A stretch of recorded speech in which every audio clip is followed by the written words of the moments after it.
अस्सलामु अलैकुम वरहमतुल्लाहि वबरकातुहू। नहमदुहू व नुसल्ली अला रसूलिहिल करीम। अम्मा बाद फ़ौज़ु बिल्लाहि मिनश शैतानिर रजीम। बिस्मिल्लाहिर रहमानिर रहीम। इहदिनस सिरातल मुस्तकीम। सदक़ल्लाहुल अज़ीम।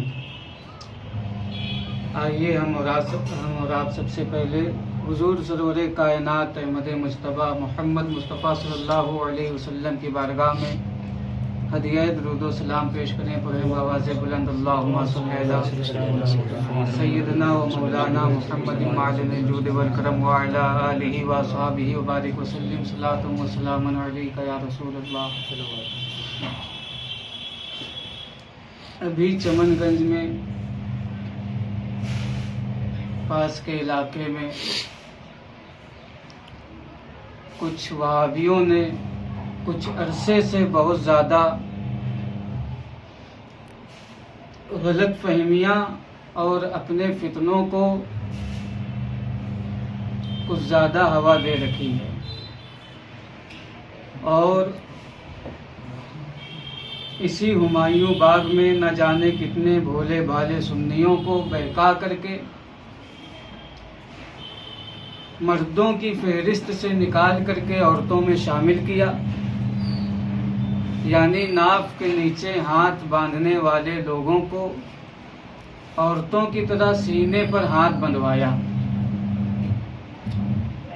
असल मसला जो है वो इल्मे गैब का है, लेकिन उससे पहले ये जो गैर मुक़ल्लिदियत की हवा बहुत ज़्यादा चला रहे हैं ये लोग, उसके रग में सिर्फ एक ही चीज़ यहाँ पे रखते हैं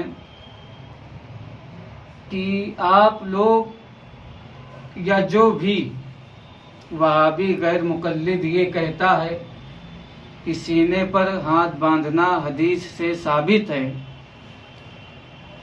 तो उससे इतनी सी बस गुजारिश है कि आप बुखारी में, तिर्मिज़ी में, इब्न माजा में, अबू दाऊद में, नसई में मुकम्मल सिहाए सित्ता के हवाले से आप सीने पर हाथ बांधने को साबित कर दीजिए। जिस दिन आप साबित करेंगे उसी दिन से हम सीने पर हाथ बांधना चालू कर देंगे, यानी हम खुद गैर मुक़ल्लिद हो जाएंगे।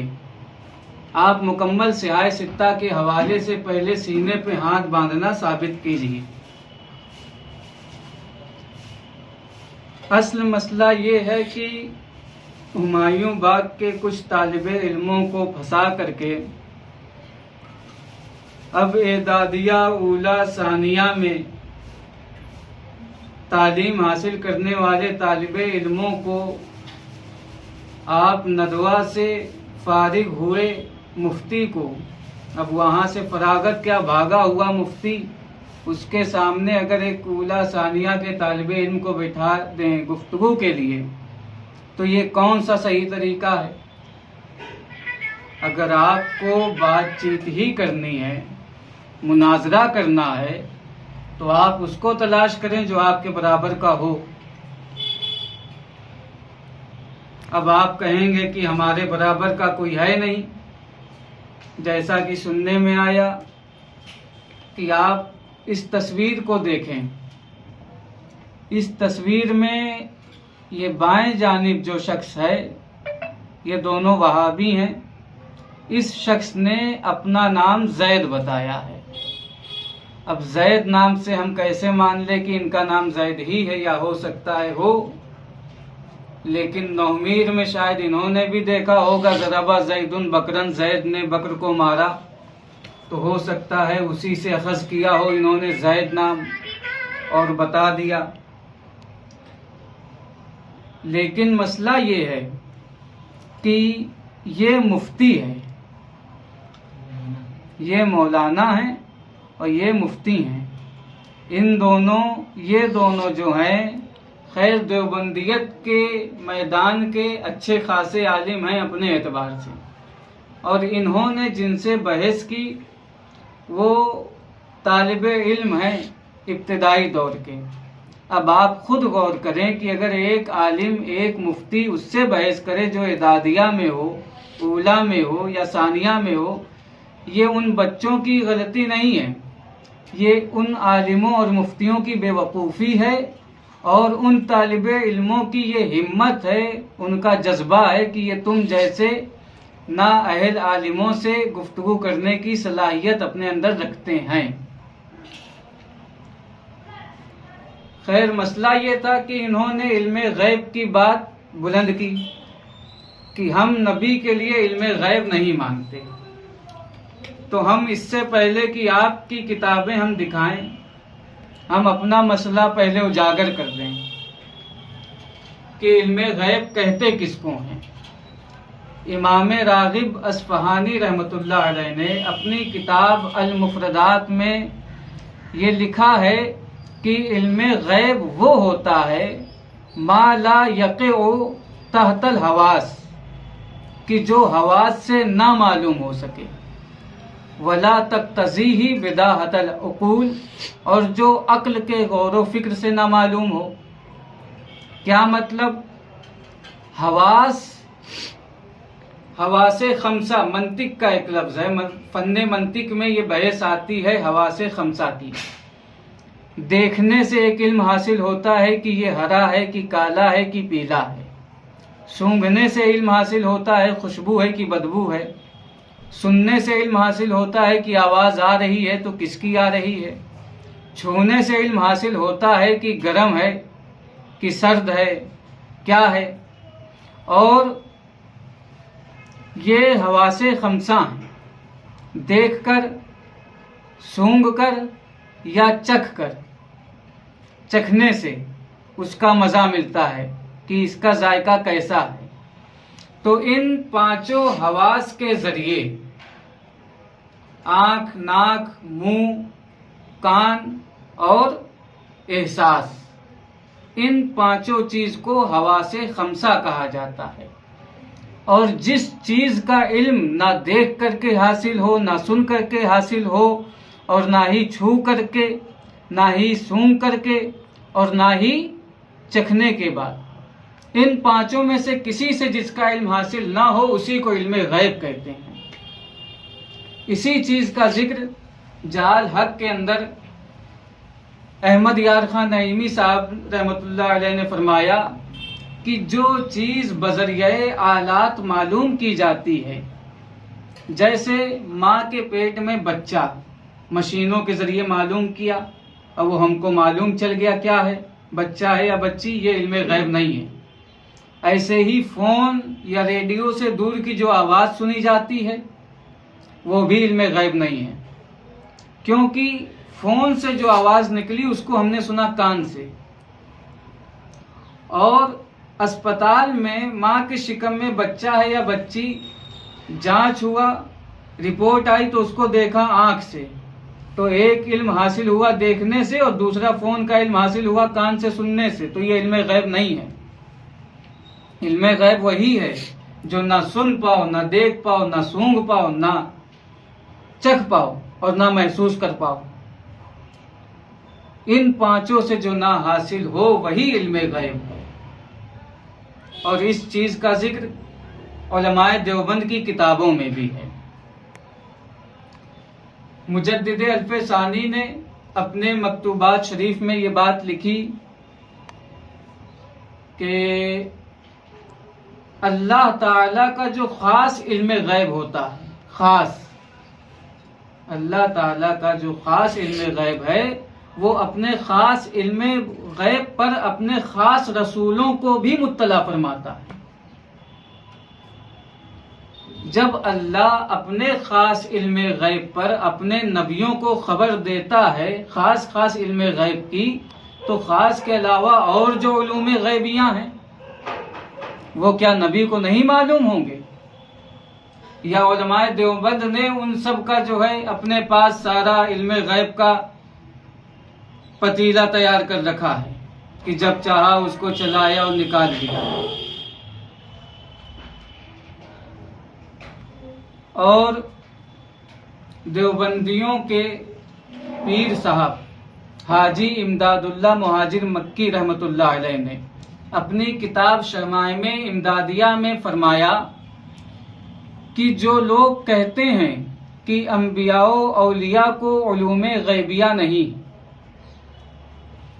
कुछ लोग ये कहते हैं कि अम्बियाओ औलिया को उलूमे गैबिया नहीं हासिल, बल्कि अम्बियाओ औलिया को तो अल्लाह ने ख़ास इल्मे गैब अता फरमाया है। और उन्होंने लिखा उसी के आगे कि बल्कि अहले हक जिस तरफ निगाह कर दें उधर वो गैब का इल्म हासिल कर लेते हैं। अब अगर आप ये कहें कि हम इल्मे गैब नबियों के लिए नहीं मानते, तो आप तमाम देवबंदी ज़रा ये बताएं कि देवबंदियत अपने पीर इमदादुल्लाह मुहाजिर मक्की के लिए क्या कहेगी, जिन्होंने शमाइम इमदादिया में ये बात लिखी कि अहले हक जिधर निगाह कर लें उधर उनको गैब का इल्म हासिल होता है। और अब देखें खुद देवबंदियों की किताब और किस तरह ये अपनी ही किताब में फंस रहे हैं। एक मौलवी कुछ कह रहा है, दूसरा कुछ कहता है। और रशीद अहमद गंगोही साहब का फतावा रशीदिया के अंदर तो ये हाल है कि गले में छछूंदर है, ना निगले बने ना उगले बने। कुछ सफ़े पहले लिखा कि इल्मे गैब नबियों को हासिल है, लेकिन कुल इल्मे गैब नहीं हासिल है, बल्कि अल्लाह ने जितना चाहा उतना इल्मे गैब नबियों को हासिल है। और इसी फतावा रशीदिया में कुछ सफ़े के बाद लिख दिया कि नबियों को इल्मे गैब कुछ भी नहीं हासिल है। ये तो वही बात हुई कि गंगोही साहब जो हैं मर्द हैं लेकिन मर्द नहीं है, नबियों को इल्मे गैब है लेकिन नहीं है, ये इंसान है लेकिन नहीं है। आप देखें तक़ियतुल ईमान, इसमें इन्होंने इस्माइल दहलवी साहब ने, और इसमें जो हाशिया लगा हुआ है वो मौलाना सैयद अबुल हसन अली नदवी के कलम से ये हाशिया लगा हुआ है। ये किताब देखिए, तक़वियतुल ईमान है, मुसन्निफ है इस्माइल दहलवी, और इसमें हाशिया लगाने वाले हैं सैयद अबुल हसन अली नदवी। इसमें एक सूरह लुक़मान की आयत लिखी है, इन्नल्लाह इंदहु इल्मुस साअति व युनज़्ज़िलुल गैस व यअलमु मा फिल अरहाम। ये आयत है आखिर तक, और इसमें 5 चीज़ों का जिक्र है कि अल्लाह के अलावा क़यामत का इल्म, बारिश का इल्म, कल कौन कब क्या करेगा, आने वाले कल में कौन कब क्या करेगा इसका इल्म, कौन कहाँ मरेगा इसका इल्म, माँ के शिकम में क्या है इसका इल्म, अल्लाह के अलावा किसी को नहीं है। अब ज़रा आप इनकी असली इबारत देख लीजिए। लिखते हैं जो गैब दानी का दावा करते हैं, कोई कश्फ का दावा रखता है, कोई इस्तिखारे का अमल सिखाता है, कोई तकवीम और पत्तरा निकालता है, कोई फालनामा लिए फिरता है, ये सब दगाबाज हैं, इनके जाल में हरगिज ना फंसना चाहिए। यानी गैब का दावा अगर कोई करे तो वो दगाबाज है। तो इस इबारत का मतलब हुआ कि गैब का इल्म किसी को नहीं, और इन्होंने मुतलक लिखा है यहाँ पर, और मुतलक फन्ने मंतिक का एक कायदा है, मुतलक अपने इतलाक पर जारी होता है, और जब तक हकीकी माना मुराद लेना मुताज़्ज़र ना हो मजाज की तरफ उदूल की ज़रूरत नहीं होती। तो इन्होंने मुतलक लिखा जो गैब दानी का दावा करे, अब चाहे अम्बिया हो, औलिया हो, गौस कुतुब हो, कोई भी हो। इसमें एक लफ्ज़ है कोई कश्फ का दावा रखता है। तो अब कश्फ के दावे को देख लीजिए हिकायाते औलिया में कि भैया कश्फ का दावा रखना अगर दगाबाजी है, धोखेबाजी है, फरेब है, तो आप ज़रा देखें, ये है हिकायाते औलिया यानी अरवाह सलासा। मुसन्निफ हैं अशरफ अली थानवी। इन्होंने एक वाकया लिखा है कि कासिम नानोतवी फरमाते थे, शाह अब्दुल रहीम साहब विलायती के एक मुरीद थे जिनका नाम अब्दुल्ला खान था और वो कौम के राजपूत थे।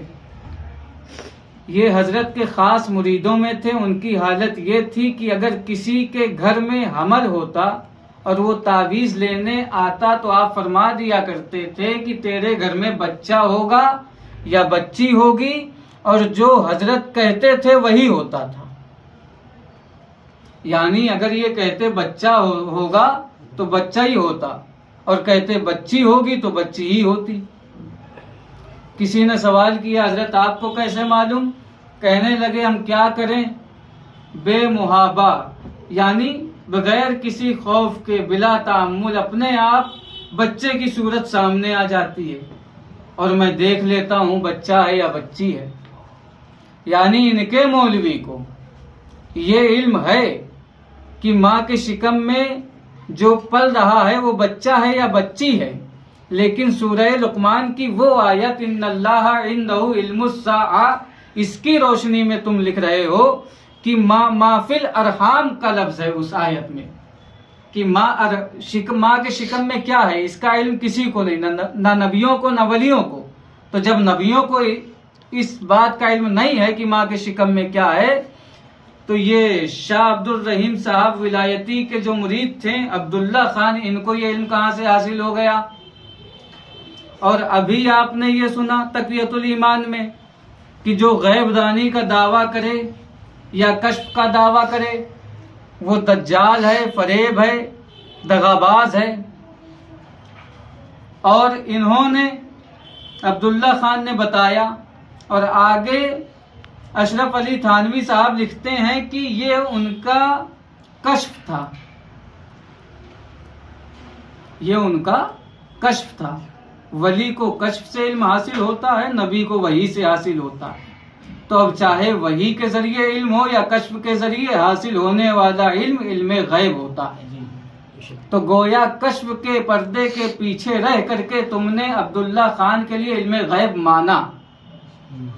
अब तक़वियतुल ईमान की दूसरी इबारत देखिए कि इसमें इन्होंने लिखा है कि इल्म गैब नबी के लिए सब इल्म गैब माना जाए या बाज, हर तरीके से ये शिर्को कुफ्र है। नबी के लिए सब इल्म गैब माना जाए या बाज इल्म गैब माना जाए, ये शिर्क है। अब अरवाह सलासा में अशरफ अली थानवी ने अब्दुल रहीम विलायती के मुरीद अब्दुल्ला खान के बारे में ये लिखा है किताब में, और लिखना इस बात की दलील है कि उन्होंने माना कि माँ के शिकम में क्या है। इस बात का इल्म अब्दुल रहीम साहब के मुरीद अब्दुल्ला खान को था। और तक़वियतुल ईमान में इस्माइल देहलवी ने माफिल अरहाम सूरह लुकमान की आयत के तहत लिखा कि माँ के शिकम में क्या है इसका इल्म नबियों को भी नहीं है। लेकिन इधर अशरफ अली थानवी लिख रहे हैं कि हाँ हमारे अब्बा जी को है। तो नबियों के लिए हम कुल इल्म गैब माने या बाज इल्म गैब माने, ये शिर्क, और अशरफ अली थानवी माने तो ये सवाब है या इसाले सवाब है? जवाब आप दीजिएगा, और जवाब इन्हीं दोनों से चाहिए। तो ये एक चीज थी इल्म गैब पर जो हमने कही, और यही हाल फतावा रशीदिया का है कि आप देखें कि रशीद अहमद गंगोही ने सवाल किया गया कि रसूलुल्लाह को दूर से या नजदीक से पुकारना जायज है या नहीं, तो लिख रहे हैं कि जब अंबिया को इल्म गैब नहीं तो या रसूलुल्लाह कहना भी नाजायज होगा। और बिल्कुल इसी सफ़े के पीछे लिख रहे हैं कि अंबिया के इल्म गैब का कायल। इसके तहत लिखा कि इल्म गैब अल्लाह के अलावा किसी और के लिए मानना शिर्के सरी है, यानी शिर्क है। लेकिन लिख रहे हैं मगर हाँ, जो बात अल्लाह ने अपने किसी मकबूल को वही या कश्फ के जरिए बता दी वो उसको मालूम हो जाता है। और आगे लिख रहे हैं कि जब नबियों को इल्म गैब नहीं तो या रसूलुल्लाह कहना नाजायज। और इससे पहले लिख रहे हैं कि अल्लाह ने अगर वही या कश्फ के जरिए बता दी तो वो इल्म गैब उनको हासिल है। तो अब ऐसा रशीद जिसको खुद रुश्दो हिदायत नहीं हासिल, एक सफ़ा पहले कुछ एक सफ़ा बाद कुछ, पहले मान रहा इल्म गैब बाद में इनकार, तो ऐसों की भी किताब हम ऐसे बंद करते हैं।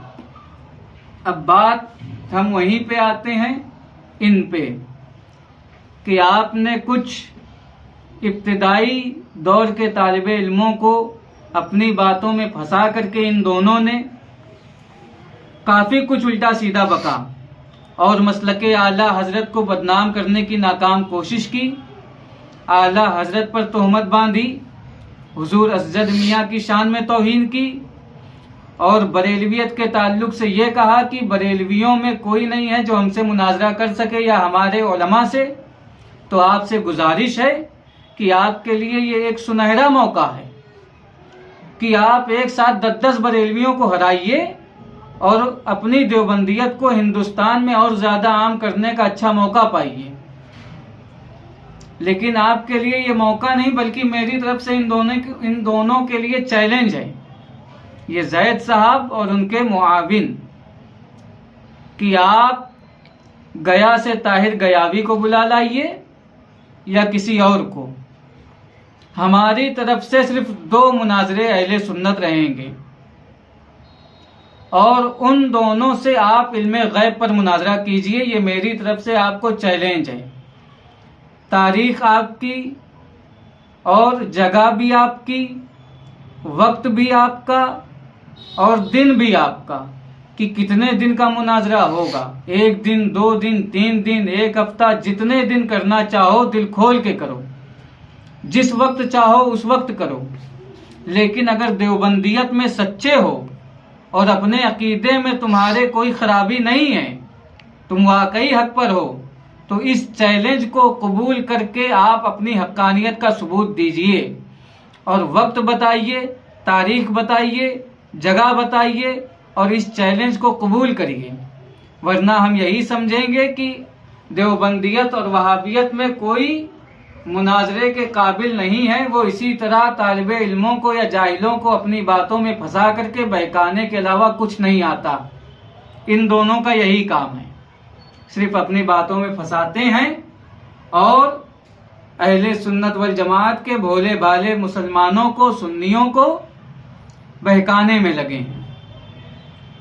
लिहाजा इनसे गुजारिश है कि आप मुनाजरे के इस चैलेंज को कबूल करिए और वीडियो जारी करके ही आप चैलेंजे मुनाजरा को कबूल करिए। जैसे हमने वीडियो बनाई और आप दोनों को चैलेंज किया, वैसे ही आप वीडियो बनाइए और बस 1 मिनट का या कुछ लम्हे का, और उसमें कह दीजिए हमें मुनाजरा कबूल है, चैलेंज आपका, और उसमें तारीख, दिन, पता बता दीजिए। इंशाअल्लाह उलमाए बरेलवी वहां पर हाजिर होंगे। अल्लाह की बारगाह में दुआ है कि अल्लाह ताला हम सबको मसलके आला हजरत पर कायम व दायम फरमाए। आमीन। और इन जैसे लोगों को हिदायत नसीब फरमाए। आमीन।